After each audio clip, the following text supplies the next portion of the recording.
जय हिंद मित्रों, आप सभी को नमस्कार।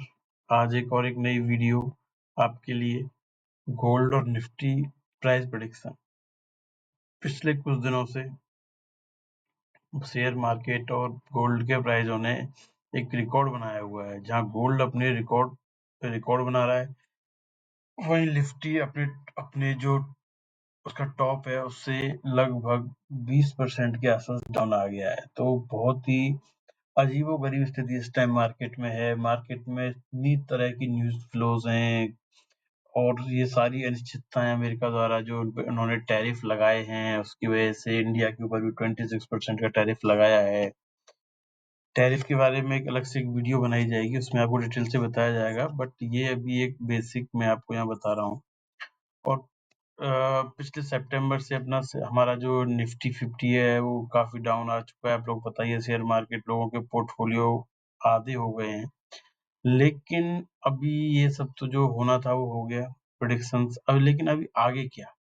ये तो जो होना था वो हो गया, लोगों के पोर्टफोलियो आधे हो गए, लेकिन हमारा अभी ये नेक्स्ट है कि हम आगे क्या करें। अब आगे क्या प्लानिंग करें, आगे कैसे बढ़ना है, किसमें इन्वेस्ट करना है, किसमें नहीं करना, करना भी है कि नहीं करना, क्या करना है क्या नहीं करना। बहुत सारे लोग, बहुत सारे कुछ, बहुत सारी उलझन है। तो इसके लिए हमने एक छोटी सी एनालाइज किया है आपको, जिसमें हम आपको बताना चाहते हैं कि हमारी जो कैलकुलेशंस है, जो हमारी प्रेडिक्शंस है, जो हमारे चार्ट एनालाइजिंग फंडामेंटल सिनेरियो जो बन रहा है अभी, तो आने वाले 6 से 8 महीने में, या मैं कहूँ कि इस साल के एंड तक या दिवाली तक, हम लोग कहाँ गोल्ड को और निफ्टी को देखते हैं, वो हम आपके सामने पे यहाँ प्रेजेंट कर रहे हैं। आप उसको समझिए, देखिए, एनालाइज कीजिए। आपको अच्छा लगे तो इस वीडियो पे कमेंट कीजिए, लाइक कीजिए, शेयर कीजिए। और आप यदि इससे हमारी एनालाइजिंग से सहमत हैं तो इसके साथ हमें सपोर्ट कीजिए। तो यहाँ मैं आपको सबसे पहले नेक्स्ट स्लाइड में यही बताना चाहूंगा कि हम लोग जो अज्यूम कर रहे हैं, दिवाली से पहले निफ्टी 30,000 एक बार दोबारा से वो अपना लाइफ टाइम हिट लगाएगा। और दूसरी तरफ गोल्ड मेरे हिसाब से या हमारी एनालाइसिंग के हिसाब से लगभग अभी हाई से करेक्ट होके 70,000 के आसपास आएगा। ये हमारी बेस एनालाइसिंग है। तो हम लोग यही चाहते हैं। ये एनालाइजिंग करने का मतलब ये नहीं है कि हम ये चाहते हैं कि कोई जल्दबाजी में लोग डिसीजन ना लें। कुछ लोग जल्दबाजी में आज शेयर मार्केट से निकल रहे हैं, गोल्ड खरीद रहे हैं। तो ये ना शेयर मार्केट देखने का टाइम है अच्छा है, ना ये गोल्ड खरीदने का टाइम अच्छा है। तो इस चीज के लिए हमने ये आपके लिए एनालाइजिंग की है। तो ये मैं आपको दिखाना चाहूंगा कि ये चार्ट, और एक ये हमने एक एक्सेल एक रिपोर्ट एक शीट प्रिपेयर किया आप लोगों के लिए, जिसमें आप देखोगे तो हमने 2019 में बिफोर कोविड, आफ्टर कोविड के बीच में जो 2-3 इवेंट हुए हैं वो हम यहाँ पे हाईलाइट कर रहे हैं। जैसे फर्स्ट इवेंट हमारा है 19 से लेके और 21 तक, ये वाला जो इवेंट है। इस इवेंट में आप देखोगे तो गोल्ड जो 32,000 था और जो निफ्टी 10,000 था, या हम कहें 19 जनवरी 19 में, और फरवरी में वो 12,000 हो गया। लेकिन जनवरी 20 से अप्रैल, मतलब जो कोविड लगा, कोविड की न्यूज़ें आनी स्टार्ट हुई जनवरी में, फिर कोविड लगा, रेस्ट्रिक्शंस, लॉकडाउन्स, उसके बाद निफ्टी का लगभग 30 से 40% करेक्ट होके 8,000 आ गया। ये एक पॉइंट है। उस टाइम पे आप देखोगे तो गोल्ड 32,000 से 45,000 आ गया। तो आप देख रहे हो कि एक तरफ निफ्टी डाउन आ रहा है, गोल्ड ऊपर जा रहा है। उसी बीच ये आपको जो बता रहे हैं अप्रैल का बता रहे हैं, और उसके बाद जब निफ्टी दोबारा से रिकवर होने लगा सितंबर या जनवरी 21 के आसपास, तब गोल्ड भी बढ़ रहा था। लेकिन वो गोल्ड के बढ़ने का रीजन ये था कि गोल्ड इसलिए बढ़ रहा था कि मार्केट में स्टेबिलिटी नहीं थी, स्थिरता नहीं थी। लेकिन जब स्थिरता बनने लगी, मार्केट खुलने लगे, लॉकडाउन खत्म होने लगे, गवर्नमेंट ने बहुत सारी स्कीमें देने लगी, इंटरेस्ट रेट बहुत डाउन आ गए, तो उसके बाद आप देखोगे शेयर मार्केट धीरे धीरे बढ़ने लगा और गोल्ड धीरे धीरे डाउन आने लगा। तो इससे हमें पता लग रहा है कि गोल्ड हो या निफ्टी, इनमें कुछ तो रिलेशन है। अब उसके बाद एक और इवेंट अपन यहाँ ट्रैक करेंगे। जैसे अपना गोल्ड जनवरी 22 में 49,600 था, निफ्टी 18,000 था। उसके बाद गोल्ड बढ़ के 60-61,000 60,000 रुपये हुआ। यहाँ जबकि ये गिरा है, बीच में यहाँ डाउन भी आया था। ये टाइम है जब रसिया यूक्रेन वार स्टार्ट हुआ। तो इस तरह से छोटे-मोटे इवेंटों पे गोल्ड निफ्टी का रिलेशन रहता है। लेकिन अभी जो हम लोग एनालाइज कर रहे हैं वो कर रहे हैं 24 कि 24 में जो हमारा सितंबर 24 से मार्केट गिरने लगा और निफ्टी बढ़ने लगा, और अब हालत ये है कि निफ्टी रिकॉर्ड हाई से 20% नीचे है, लोगों के पोर्टफोलियो 50-50% नीचे हैं, और गोल्ड लाइफ टाइम हाई पे। तो अब हम वो कह रहे हैं कि ये जो टाइम था पिछले 6 महीने से 5 से 6 महीने का, वो निकल चुका है। मार्केट में जो भी अनस्टेबल न्यूज़ थी वो आ चुकी हैं। न्यूज़ आ चुकी है मतलब मार्केट उसको पचा चुका है। अब और 2, 4, 5 दिन ऊपर-नीचे होने के बाद मुझे लगता है कि यहाँ मार्केट प्लस माइनस 2-3% मतलब 22,000 के आसपास से कहीं बॉटम आउट हो जाएगा, और निफ्टी गोल्ड यहाँ पे हमें एनालिसिस से लगता है कि यहाँ टॉप हो सकता है, ऊपर और जाए, मार्केट और नीचे जाए, बट जो ये रिपोर्ट के हिसाब से जो हमारी एनालाइजिंग है उसके हिसाब से हम लोग ये कह रहे हैं।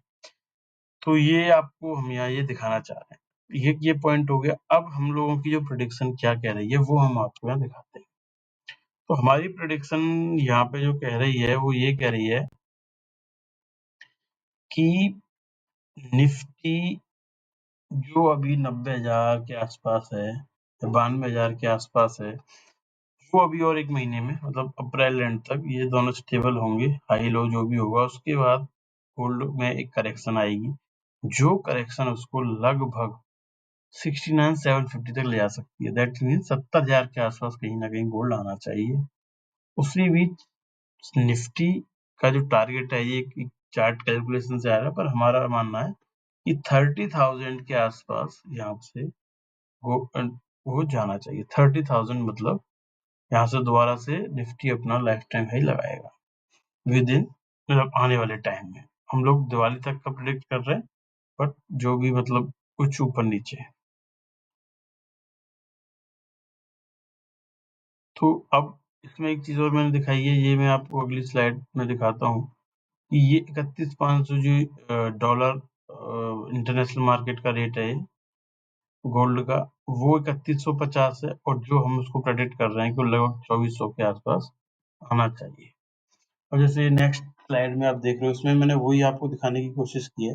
गोल्ड और निफ्टी का आप चार्ट देखोगे तो जहाँ गोल्ड नीचे जा रहा है, निफ्टी नीचे जा रहा है, ऊपर जा रहा है, तो that means something is similar means opposite. जहाँ गोल्ड ऊपर जा रहा है वहाँ निफ्टी नीचे आ रहा है। कहीं निफ्टी में जहाँ निश्चितता आ रही है, मार्केट में लोगों को डर लग रहा है, वो गोल्ड में पैसा लगा रहे हैं। अब मार्केट सुटेबल हो जा रहा है तो गोल्ड से निकाल के, क्योंकि पैसा दुनिया में लिमिटेड है। लोग जहाँ भी मार्केट में उनको परेशानी है, मतलब स्टेबिलिटी नहीं लगती, तो गोल्ड गोल्ड क्योंकि सबसे स्टेबल इन्वेस्टमेंट माना जाता है। उस हिसाब से यहाँ पे जो मैंने आपको बताया था इंटरनेशनल मार्केट के हिसाब से, तो मॉर्गन सारी उन्होंने अपने रेट्स में गोल्ड के प्राइस कट किए हैं 25 में, लेकिन हम लोग जैसे मैंने मॉर्गन स्टैनली का रिपोर्ट स्टडी करने के बाद ये 2450 और वो हमारी कैलकुलेशन भी बोल रही है। तो हम लोग को लगता है कि गोल्ड के प्राइस यहाँ से कुछ ना कुछ कम होंगे, होने चाहिए। ये प्रेडिक्शन है, लेकिन आप लोग एनालाइज करो। मैंने आपको सब्जेक्ट दिया है, उसको पढ़ो, डिटेल में डिस्कस करो, अपने फाइनेंशियल एडवाइजर से पूछो तो आपको और उसका आइडिया होगा। लेकिन जो प्रेडिक्शन, तो अपना इस वीडियो को बनाने का एक मेन मोटिव जो है वो यही है कि जल्दबाजी नहीं करनी है, समझना है, अभी देखना है, एक बार स्टेबल होने दो मार्केट को। उसके बाद अब ये तो हो रहा है, ये तो न्यूज़ हो गया। अब ये तो एक तरह से टेक्निकल होगा, पहले ऊपर गया, नीचे गया। अभी लेकिन इसमें ऐसा क्या हो रहा है? सितंबर में जो नहीं था वो अभी हो रहा है। सितंबर में लाइफ टाइम से मार्केट नीचे आता है, लेकिन अभी मार्केट हम लोग बोल रहे हैं कि ऊपर जाना चाहिए, ऊपर जाएगा, या ऐसी प्रेडिक्शन है। तो ऐसा इसमें क्या चेंज क्या हो रहा है? तो इसमें जो चेंज हो रहा है वो मैं आपको बताना चाहूंगा। सबसे पहले तो वैल्यू, मार्केट की वैल्यू, जो शेयर पहले जिसकी वैल्यू मान लो 2 रुपए थी, वो 20 रुपए में बिक रहा था। 10%, 20% मल्टीपल पे चल रहे हैं। लेकिन अभी पिछले टाइम में बहुत करेक्शन हुई है, जो बबल था वो निकल गया है, तो शेयर अपने प्राइस वैल्यू पे, बुक वैल्यू पे आ चुका। तो पहला तो वैल्यू करेक्शन। सेकंड है कि जो गवर्नमेंट ने फरवरी में जो हमारा बजट आया था उसमें जो इनकम टैक्स में स्लैब किए वो ऑसम स्ट्रोक है। उससे क्या होगा कि पहले जो लोग 7 लाख तक वाले जो जीरो वो इंटरेस्ट था, अभी 12.75 1275 तक कोई भी टैक्स नहीं लगेगा। उससे जो लोगों के पॉकेट में पैसा आएगा, उससे वो लोग बाइंग कैपेसिटी बढ़ेगी, मार्केट में पैसा इनफ्लो बढ़ेगा, कोई गाड़ी लेगा, कोई फ्रिज, कूलर, टीवी कुछ भी लेगा। तो उस तरह से क्या है कि जब पैसा आएगा, सेविंग भी नहीं करनी, टैक्स नहीं देना, जो कर रहे हैं वो कर रहे हैं, लेकिन जो एक्स्ट्रा नहीं करनी, तो उससे क्या होगा कि हम लोग बाइंग पावर बढ़ेगी और बाइंग पावर से मार्केट में मनी फ्लो होगा, और जिन कंपनियों के रिजल्ट अभी अच्छे नहीं आ रहे, उनके रिजल्ट अच्छे आने लगेंगे। सेकंड है 8th पे कमीशन। अभी हम लोग जनवरी स्टार्ट हुआ है, मतलब जनवरी एंड में 7th पे कमीशन खत्म होने का 8th पे कमीशन की सिफारिशें लागू होंगे अगले साल से। तो वो भी इसमें है कि लोगों का एक नजरिया बदलेगा कि इनकम बढ़ने वाली, एक्सपेंसेस बढ़ाएंगे वो लोग, उसकी वजह से भी मार्केट में फ्लो आएगा। दूसरा जो मेन रीजन था पिछले 3 क्वार्टर का रिजल्ट सही ना आने का, उसका एक रीजन ये भी था कि गवर्नमेंट स्पेंडिंग्स कम हो गई, क्योंकि पिछले साल काफी सारे इलेक्शन से, सबसे मेन तो गवर्नमेंट, सेंट्रल गवर्नमेंट आम इलेक्शन, आम चुनाव, लोकसभा चुनाव, उसके बाद हरियाणा, दिल्ली, महाराष्ट्र। तो जो गवर्नमेंट की जो एक्सपेंडिचर पावर थी, जो कैपेक्स एक्सपेंडिचर था, वो थोड़ा स्लो डाउन हुआ था। उसकी वजह से क्या हुआ था, इंफ्रास्ट्रक्चर काम कम हुए, कंपनियों को कम काम मिल रहे थे, जो उनके टारगेट थे वो डाउन आ गए, रिजल्ट अच्छे नहीं आए। तो वो भी एक रीजन है। लेकिन अभी पिछले कुछ टाइम से सेंट्रल गवर्नमेंट ने 3 अपने राज्यों के इलेक्शन जोड़ के मार्केट को स्टेबिलिटी दिखाई है। अभी रिसेंटली वक्फ बोर्ड का पास होना, उसमें वोटिंग होना और बीजेपी का अच्छे वोटों से बिल को पास करा लेना आल्सो एक पॉजिटिव देता है, मार्केट को एक स्टेबिलिटी दिखाता है। तो उससे भी मार्केट में एक फर्क पड़ेगा। और चौथा, जो अभी आया नहीं है लेकिन एक्सपेक्टेड है, और वो सबसे मेन है, वो है क्वार्टर 4 के रिजल्ट। क्वार्टर 4 के रिजल्ट अभी आने वाले, नेक्स्ट वीक में स्टार्ट होने वाले 9-10 से। उसके बाद यदि क्वार्टर 4 के रिजल्ट क्वार्टर 3 के रिजल्ट से बहुत ज्यादा अच्छे ना हो, लेकिन अपसाइड हो, देन इस मार्केट को पंख लग जाएंगे, और आप देखोगे कि विद इन दैट टाइम, जो हम बोल रहे हैं, मार्केट दोबारा से न्यू हाईज लगाएगा। सो हमको वेट करना है टिल द टाइम ऑफ। तो अभी इस वीडियो का मेन मोटिव यही है कि शेयर को बेचने की जल्दबाजी नहीं, और गोल्ड खरीदने में भी जल्दबाजी नहीं। तो अभी मैं इस वीडियो को यहाँ एक आपके लिए एक एनालिसिस रिपोर्ट प्रेजेंट किया, इसको अब यहाँ पे हम लोग विराम देंगे। उससे पहले मैं आपको कहूँगा, आपको यदि ये वीडियो अच्छी लगी हो, उसमें से कुछ भी समझ में आया हो तो कमेंट करें, जो ना आया हो उसका भी कमेंट करें, लाइक करें, सब्सक्राइब करें और शेयर करें। इसको जितने ज्यादा लोगों के पास पहुंचाएंगे, वो डिसीजन लेने से पहले सोचेंगे। मैं नहीं कह रहा ये सही है गलत है, लेकिन इसके बेसिस पे आप अपनी चीजों को एनालाइज कर सकते हो, किसी एक्सपर्ट से राय ले सकते हो। जल्दबाजी नहीं करनी है, उस टाइम इस चीज को देखना है, समझना है और फॉरवर्ड करना है। मैन मोटिव ऑफ वीडियो अब मैं आपके सामने प्रेजेंट कर रहा हूँ। Will get opportunity two by gold before Diwali, and so it means if you get gold opportunity to gold, then buy gold by before Diwali, then you will see that market will hit all time high. So ये आज की video आपके लिए। नमस्कार मित्रों, thank you.